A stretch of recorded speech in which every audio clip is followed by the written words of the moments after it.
From nothing to 9, the rise of the Patriotic Alliance under Gayton McKenzie is no mystery for serious analysts and no surprise for those paying attention. The Patriotic Alliance scored just 6,600 votes in the 2019 election. However, in 2024, what a significant change it was indeed. In 2024 elections, Gayton McKenzie and the Patriotic Alliance, with a strong focus on recruiting colored voters in the Western Cape in particular, rose from just 6,600 votes to over 320,000 plus. This results in the first time ever getting a seat in Parliament, not just a seat, but 9 seats. 9 seats, minus the thumb, 9 seats. Well, in the early stages of coalition negotiations and talks with the African National Congress, it looked like there was an outside remote possibility that the Patriotic Alliance could find itself as part of a ruling coalition.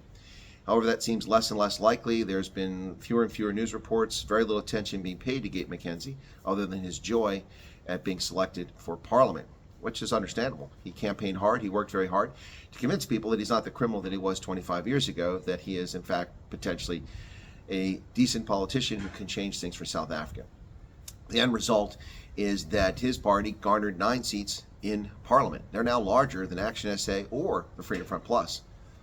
That's significant given that the Freedom Front Plus has been around since the inception of democracy, and they took a big hit in this election.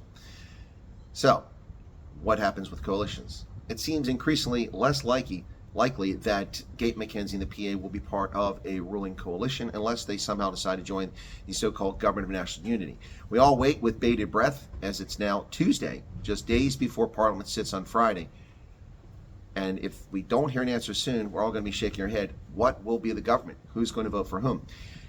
Secrets leaking out now that Velenkosini Hlabisa, the president of the Inkatha Freedom Party, will be selected to be the number 2 deputy president, which seems nonsensical. He should be the president, quite frankly.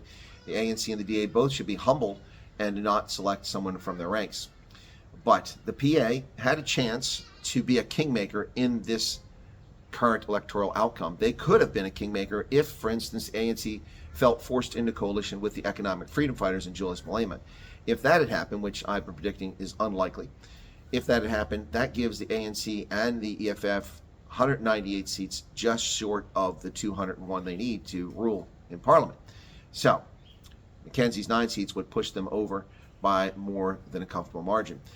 However, that seems unlikely. So, what will come of the Patriotic Alliance? It should be interesting. I'm sure that any measure, any discussion, any bill talking about criminal alien invaders, illegal aliens, will certainly have them very vociferous and vocal about that in the Parliament as it goes forward.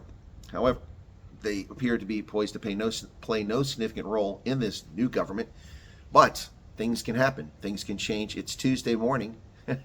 Parliament sits Friday morning at 10 o'clock. And we are in for some interesting times between now and then. So stay tuned for more developments and more speculation from other commentators and more thoughtful, cogent analysis from me right here on Indaba Africa, where we bring you the unvarnished truth, whether you like it or not. That's the truth. Anyway, folks, so Gayton McKenzie and the Patriotic Alliance, despite a very successful campaign and now guarding a 2.06% of the popular vote, 9 seats in Parliament, seems like they're going to have not much of a role. But things can change, as I said. So stay tuned. Lots more ahead as South Africa moves towards a new era in its democratic phase. Who will rule South Africa? Will it be the DA, ANC, IFP? Seems like where the good money's at right now. But who knows? MK and EFF are still out there squawking. You never know what's going to happen. Cheers, folks. Thanks for tuning in. Be sure to hit the like button. Leave a comment if you're polite and not rude. And if you don't mind, please become a subscriber if you're not one already. Thanks a lot. Appreciate it. Have a good day. God bless. Be safe out there. And don't take any wood nickels. They don't work in the slot machines. Cheers, everybody.